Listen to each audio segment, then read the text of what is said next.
morning, everyone. As Siavi has mentioned, my name is Laura Naliaka. I'm a trade policy fellow at ECA, and I work majorly on AfCFTA issues. I think I'll start by looking at the stumbling blocks. First of all, we have to realize that AfCFTA in itself is not a silver bullet, and it cannot exist in a silo. What do I mean by this? The same exuberance that the EU member states have displayed in signing of the AfCFTA should also be displayed in the signing and ratification of other agreements or initiatives. A case in point will be the protocol on free movement of persons across the continent. If we look at the 2019 figures from the EU, we find that 32 countries signed the agreement on free movement of persons within the continent, but only 4 have ratified it.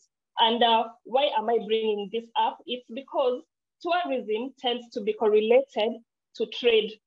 A case in point, I think Honorable Osiani has given an example of maybe having a company in South Africa sourcing for raw materials from North Africa and selling the end product in West Africa. But for you to be aware of certain opportunities, you need to visit the country. But what happens when you don't have the opportunity, when there are so many barriers which prevent you from moving to certain places to see what is happening? Because if we just look at the current situation, I can be in East Africa, but I'm not aware of the existing opportunities in West Africa or North Africa or Southern Africa. And this is also in line with one of the studies that we carried out recently, which shows that if there's an increase in intra-African continent, this is likely to boost the intra-African trade. And also now moving from that, and let me look at some of the initiatives that can be used to support the AfCFTA. I think I should mention at the 2012 meeting where it was decided that the AfCFTA should actually be established, the heads of states and governments actually preempted the need to have an action plan, which they call the Boosting African Initiative Action Plan. This action plan has 7 pillars, and one of the pillars is around trade facilitation. Here we're talking about the one-stop border force, and it also has a cluster. It also has a cluster which looks at infrastructure, and of course these are really critical elements when you're talking about trade. You need to have good network. You need to have good transport network to transport the goods within a country and also within the continent. And of course, if we look at the various countries, the levels of development of infrastructural development varies. The same thing applies to productive capacities. But what this means is we need to invest more in infrastructure. We need to invest more in productive capacities. And now this is where collaboration comes in, where we can't relegate AfCFTA to be something that is just driven by the government, because even as Honorable Osiani mentioned in his keynote, the government is more of a facilitator.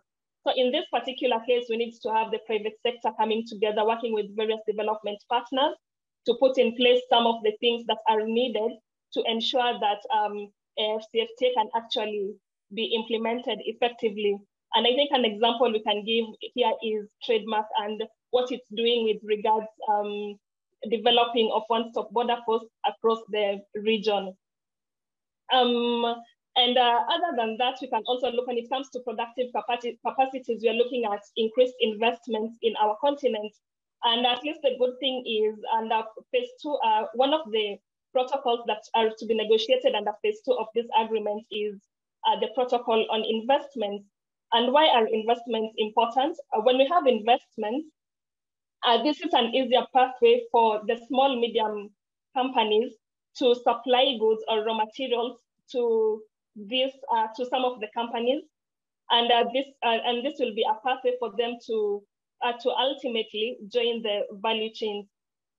Because if we look at if we look at our data and also just anecdotal evidence, you find that most of the SMEs tend to be locked out of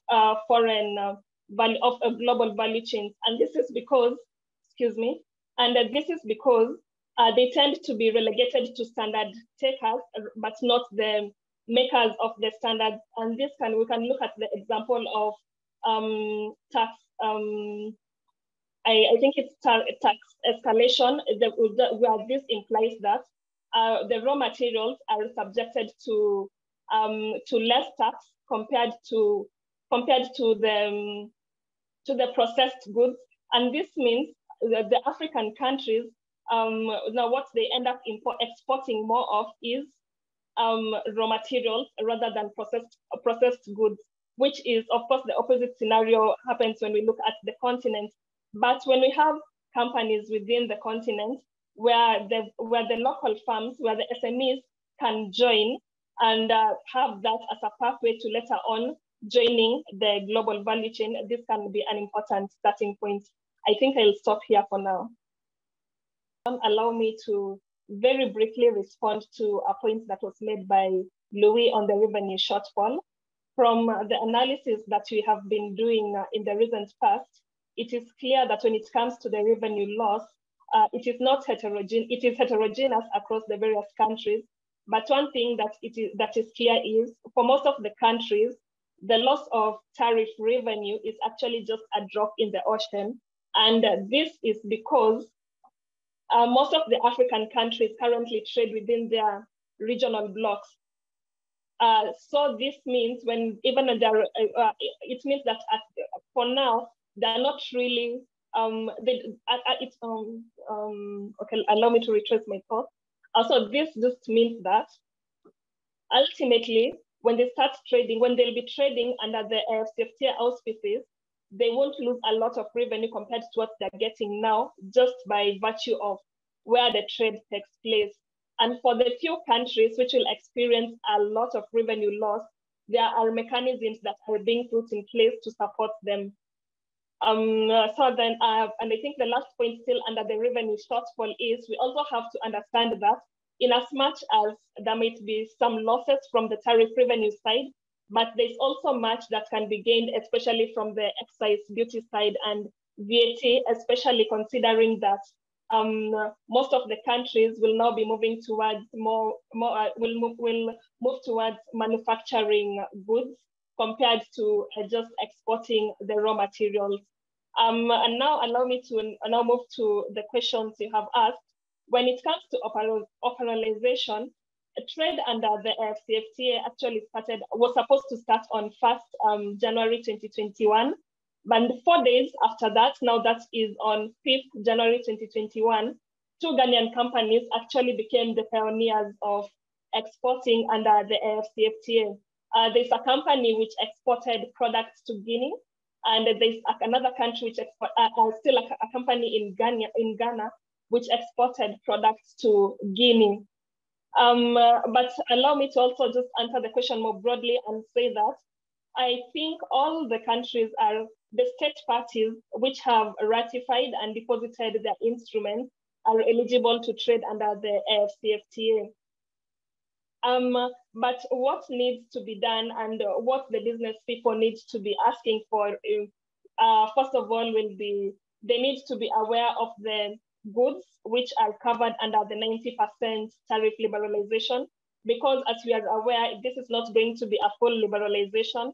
There is 10% which is going to comprise of goods which will be excluded, and these are mostly the sensitive products. So as a business person, you need to be aware of, are the goods that I'm trading in eligible for the tariff liberalization under the AfCFTA? Then secondly, it will be critical to know issues around the rules of origin. And here we're basically talking about what comprises a made in Africa product, because we are aware that most of the countries source some raw materials from outside the continent. But the main question here is, to what percentage can you incorporate some of these materials sourced from other countries while manufacturing your end product, and for the products to still be considered made in Africa? And this is really critical because I think in some quarters we hear rules of origin actually being referred to as the passport when it comes to trading under the AfCFTA. And then lastly, it will be really important to have information around the sanitary and phytosanitary standards. You need to be aware of what is the quality which is required for the goods in which I'm trading in, such that finally when the goods reach their destination, they don't get rejected because of various quality standards. I'll just mention three things. One is around the industrialization.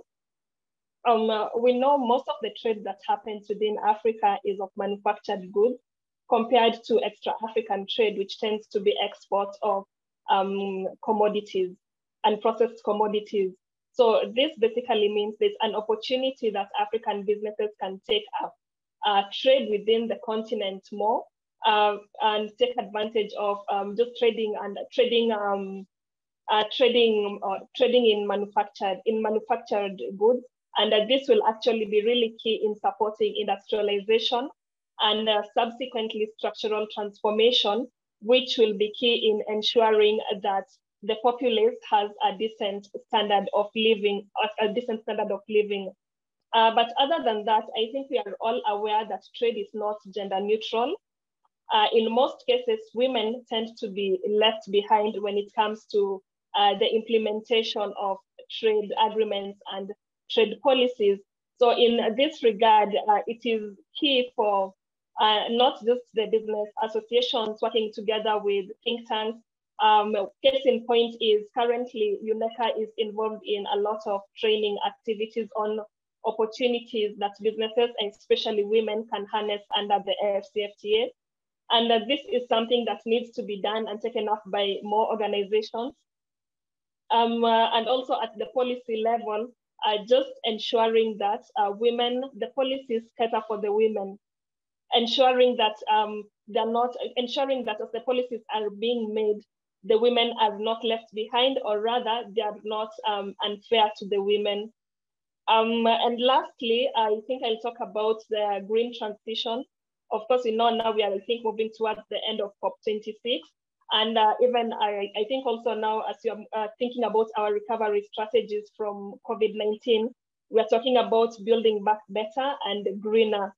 So as you're thinking about the opportunities that can be harnessed under the AfCFTA, we also need to think about the green transition, thinking about taking up more opportunities in the green economy. And actually, this will end up being beneficial to our economies because what we are finding from our preliminary studies is that actually more jobs are created when we have investments in the green economy compared to let's say investments in the traditional investments which take up traditional fossils. And I think I'll just end by emphasizing on what we are currently doing. We are currently carrying out a number of training activities, and I think maybe I will share information later on when we intend to carry the trainings in the various regions, so that some of the participants here can take advantage and learn more from what we'll be sharing with the rest of the people. So I think Africans want a continent where no one is left behind, and trade under the AfCFTA is one of the ways this can be achieved.